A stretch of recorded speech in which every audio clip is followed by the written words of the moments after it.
sama-sama tayong magiging saksi.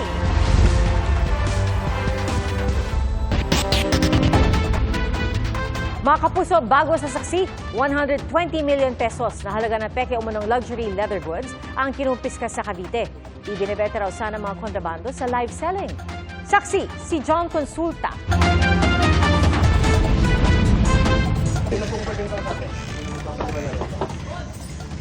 Relaxan po. Pero kinakabahan po ako. Wala po kasi wait lang, wala po yung bus namin. Bit-bit ng search warrant, pinasok ng NBI Intellectual Property Rights Division ang dalawang bahay. Isa sa General Trias at isa sa Imus, Cavite, na umunoy nagbebenta ng peking luxury leather goods. Live selling daw ang diskarte ng grupo na kumukuha ng peking luxury goods sa China. Nag-file ng complaint dito yung isang kumpanya ng luxury brand to their representative dito sa Pilipinas. Lumalabas, may dalawang establishment sa Cavite na na-identify na nagbebenta ng peking produkto nila. Dinidemo nila through Facebook or sa social media. Tapos from there, o-order ka. Magbabayad ka through e-wallet. Then, ipapadeliver nila yung produkto. Aabot daw sa 120 million pesos ang halaga ng mga peking produkto. Kinabibilangan ito ng bags, wallet, belts, sapatos at iba pa. Ang guidance kasi ni NBI Director Jaime Santiago is protektahan natin itong mga brand owners. After ma-file ng kaso yung mga namimeke, magpa-file naman tayo ng motion for destruction para sirain itong mga nakumpiska nating mga peking produkto. Dalawang nasa likod ng live selling ang naharap sa reklamong trademark infringement. Wala pa silang ibinibigay na pahayag. Para sa GMA Integrated News, John Consulta ang inyong saksi. Nasagip sa Parañaque ang 14 anyos na estudyanteng Chinese matapos dukutin at putulan ng daliri ng mga kidnapper. Ayon sa PNP, hinihinalang may kinalaman ng krimen sa Pogo o di kaya sa negosyo ng ama ng biktima. Babala po mga kapuso, sensitibo ang ulat na ito. Saksi, si June Veneracion.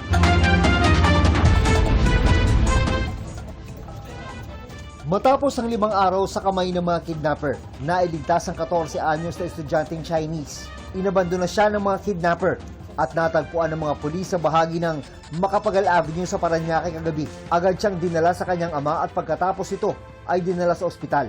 May benda sa kamay ang binatilyo na pinutulan ng daliri ng mga kidnapper. Ayon kay Interior Secretary John Vic Rimulya, February 20 dinukot ang biktima. Pasado alas 2 ng hapon ang uwian nito sa eskwela, pero mag-aalas 4 na ay wala pa. Nakita ang SUV na sundo ng binatilyo sa may C5 southbound. Noong Biyernes, nakitang patay sa loob ng isang sasakyan ang driver ng biktima. In that vehicle yielded information regarding the syndicate which operates in this manner. Now, the contents of that include pictures, conversations, cell phone numbers, strategies, casings of how they would do the job.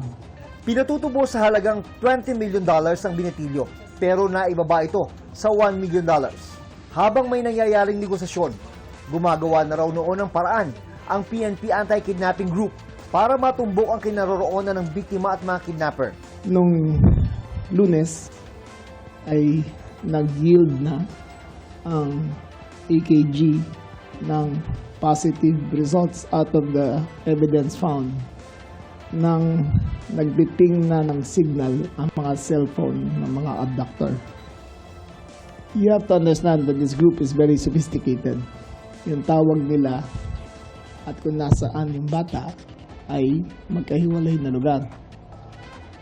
Pero ang daming numerong naiwan doon. Kahapon ng hapon, sinundan ng PNP ang na-detect na signal mula sa mga kidnapper hanggang sa ma-rescue na nga ang biktima. Ayon sa PNP, walang binayarang ransom. Ito po ay dahil po sa tinatawag natin na technical lead na sinundan ng AKG at yung human intelligence po na pinagsama. Kaya po napilitan na ibigay na lang po ng mga kidnappers po yung, o ng mga abductors yung pong batang estudyante. Base sa investigasyon, posibleng may koneksyon sa Pogo ang pagdukot sa biktima dahil dating nasa Pogo business ang ama nito. May isang anggulo pa ang iniimbestigahan ng PNP na may kinalaman sa negosyo ng pamilya ng biktima. Ang ama raw ng bata ay may tuturing na big time sa larangan ng e-selling. Ang tinutumbok po natin dito, yung kanyang involvement po dati sa Pogo at yung pong kanyang mga business associates doon sa kanyang e-selling business po ng merchandise. Iniimbestigahan din kung may kaugnayan ito sa harapang pagbaril ng isang Chinese sa kapwa niya Chinese sa loob ng isang restaurant sa Makati City noong 2024. Ang lalaking namaril, sinasabing person of interest sa pagkidnap sa estudyante. Sinasabing posibleng may kaugnayan sa sindikatong galing sa Pogo operations. We are definite na ang sindikato na nasa likod ng kidnapping ay former operators ng Pogo din. We are definite na ang perpetrators ay ginamit ang kanilang mga former bodyguards na awol na ngayon sa serbisyo ng AFP at PNP. Awol. So they're no longer in service. Para sa anti-crime advocate na si Teresita Angsi, iba raw sa karaniwan ang nangyari sa Binatilyo. Very sadistic type of kidnapping only this time. It's a very inhumane way of treating the victims and we have never encountered that before. Dati, yung mga victims na ganyan ang treatment where they torture the victims, like they cut the finger, adults and Pogo related. This family is in no way related to the Pogos. Ayon sa grupo ni Angsi, ng Movement for Restoration of Peace and Order, dumami ang mga kaso ng kidnapping simula nang magsara ang mga Pogo sa bansa. Sa buwan lang ng Enero, 4 lang naitala. Most of the perpetrators are still the Chinese syndicate, but the victims are not all Pogo related. The government is caught flat-footed. Hindi sila prepared what to do, no? Mga Filipino drivers are without jobs. And not just the Chinese are without jobs. We have to be more vigilant with these things happening now. Ayon kay Interior Secretary John Vic Rimulya, The PNP is on top of the situation. Hindi nagpapabaya ang PNP. We have the tools necessary to fight crime. The people around me now, I vouchsafe for them. They are doing a good job. We will never let down our guard against criminality. base sa datos ng PNP Anti-Kidnapping Group, 8 kaso na ito ng kidnapping ngayong taon. 5 raw ang naresolba na at 3 ang iniimbestigahan pa. Ipinag-utos na raw ni Pangulong Bongbong Marcos na tugisin ang mga sindikatong nasa likod ng mga kaso ng kidnapping na ito. Para sa GMA Integrated News, ako si Jun Veneracion, ang inyong saksi. Isa na namang Pogo na patuloy na nag-ooperate sa kabila ng Pogo ban ang ni-raid sa Pasay. At ayon sa isang senador, may bagong style ng pagre-recruit ngayon sa mga Pogo worker gamit ang social media. Saksi, si Salima Refran. Nasaan yung may-ari? Yung business permit. Sino ang nagmamanis dito sa Kasama ang mga opisyal ng lokal na pamahalaan ng Pasay. Pinatupad ng mga otoridad ang mission order ng LGU laban sa 5 palapag ng condo building na ito sa Macapagal Boulevard. Wala nang lisensya at business permit mula sa LGU. Dati pa umano itong Pogo na nagpatuloy ng operasyon. We receive an intelligence report na mayroong nag-ooperate ng Pogo. Nasa 500 mga dayuhan at ilang Pilipinong nadatnan sa iba't ibang kwarto. May mga Chinese, Vietnamese, Koreans at Malaysians.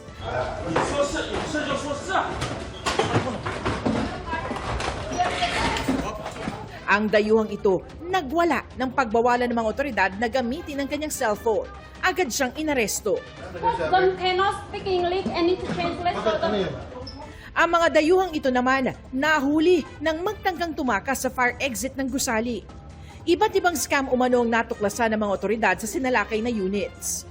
Sa initial viewing namin is nakita naming may investment scam, love scam.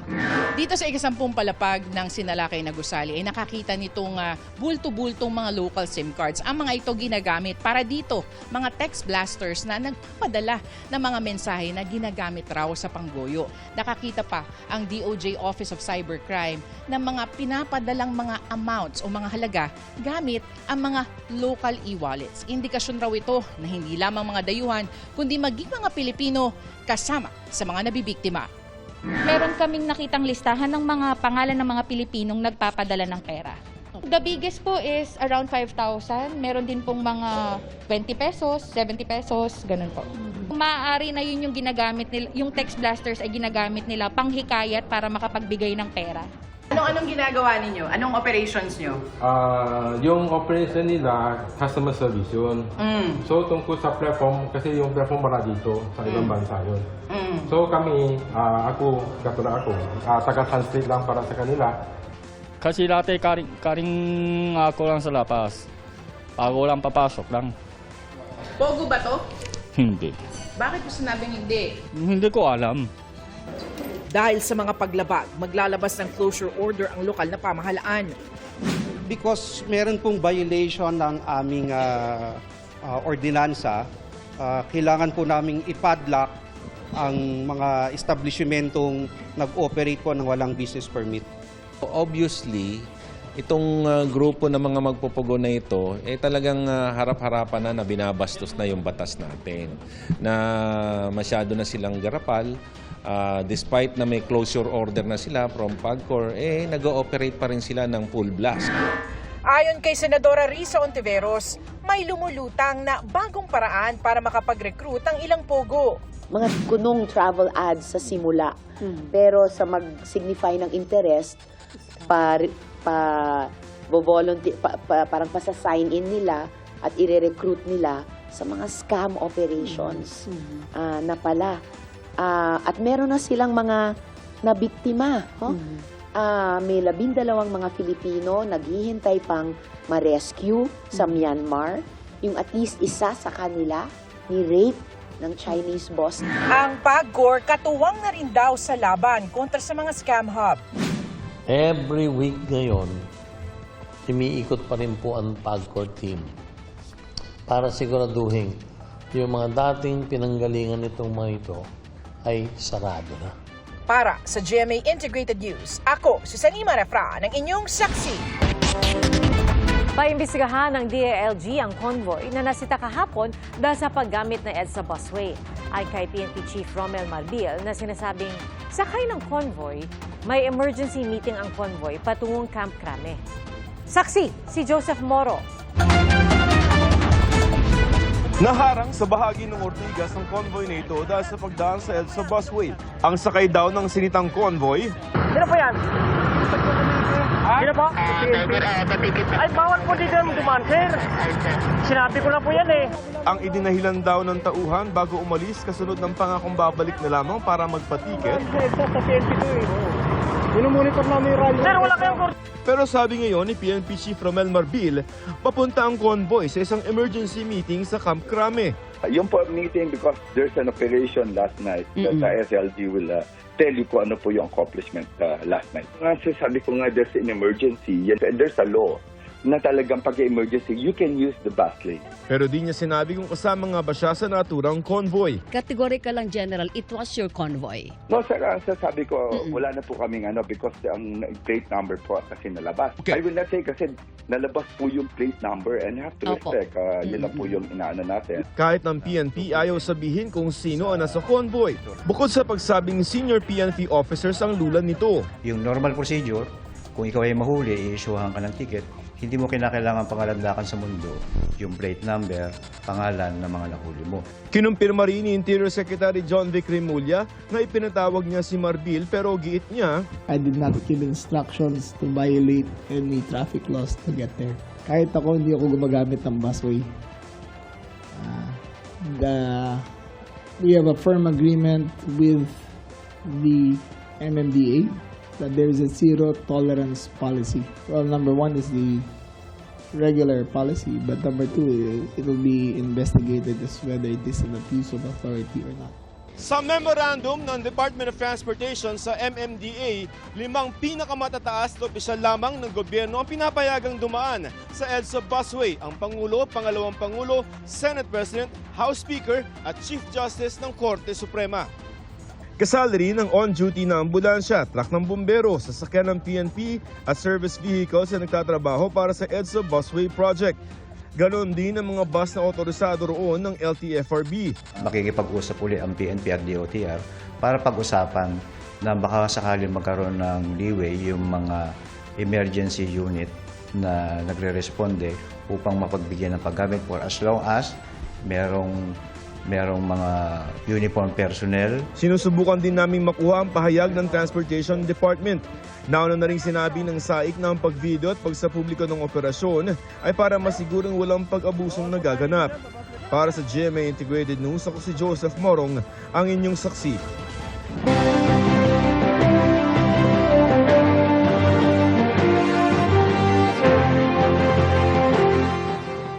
Madaragdagan pa ang mga nakalistang red areas of concern dahil sa dumaraming insidente ng karahasan ayon sa COMELEC.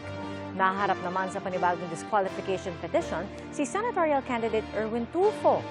Saksi si Sandra Aguinaldo. Dalawa na ang disqualification petition laban kay senatorial candidate Erwin Tulfo. Ang ikalawang petisyon inihain ni Berteni Catalunya Causing, Graft Free Philippines Foundation Inc. at Diosdado Villar Calonge. Kabilang sa mga basehang inilatag sa petisyon, ang pagka-convict ni Tulfo dahil sa 4 counts of libel na isa raw kaso ng moral turpitude o kasalanang labag sa tanggap na standard ng lipunan. Sa petisyon, kinuwestiyon din ang pagka-Filipino citizen ni Tulfo. Gayon din ang pagiging bahagi nila ni Tulfo ng political dynasty. Sa isang pahayag, sinabi ni Tulfo na hindi pa natatanggap ng kanyang kampo ang kopya ng petisyon. Pero handa raw niyang sagutin ang kasong inihain ni Causing na dati na raw tinanggalan ng lisensya bilang abogado at idineklarang nuisance candidate sa senatorial race. Iginagalang daw ni Tulfo ang karapatan ng mga nagsampa ng reklamo at pinauubaya sa COMELEC ang paghusga. Kasama rin ang Filipino citizenship ni Tulfo at issue ng political dynasty sa ipinuto sa naunang disqualification petition laban sa kanya at iba pa niyang kaanak. At sabi noon ni Tulfo, wala pang batas para i-define ang tinutukoy na political dynasty na ipinagbabawal sa 1987 Constitution. Samantala, ayon sa COMELEC, madaragdagan pa ang naunang 38 areas of concern na tinukoy nilang nasa red category. Napansin daw kasi ng COMELEC na may pagtaas sa bilang ng karahasan, partikular sa Cotabato City at Maguindanao habang papalapit ang eleksyon. Meron po mga ilan ng mga nakakaraang araw, mga barangay officials at may mga kandidato rin na namatay o natambangan. Meron din po kasi na-sacrifice ng mga ilang bata na nadadamay during yung pag-conduct ng ng violence. So, medyo worried po tayo sa mga ganyang development. Sa Marso, pupunta si COMELEC Chairman George Erwin Garcia sa Cotabato City para saksihan ang covenant signing para sa kapayapaan sa pagitan ng magkakatunggaling grupo at pamilya sa Maguindanao area. Sa kabila ng mga ganitong hakbang, aminado ang COMELEC, ilang COMELEC personnel ang armado. Para raw sa kanilang proteksyon, binibigyan sila ng gun ban exemption. Talaga pong tama, loose firearms, kinakailangan mawala. Private armed groups, kinakailangan mawala. Hindi pa pwedeng justification po na lagi na lang merong violence kasi sa area, kaya kinakailangan may violence pa rin. Para sa GMA Integrated News, Sandra Aguinaldo, ang inyong saksi. Mga kapuso, maging una sa saksi. Mag-subscribe sa GMA Integrated News sa YouTube para sa iba't ibang balita.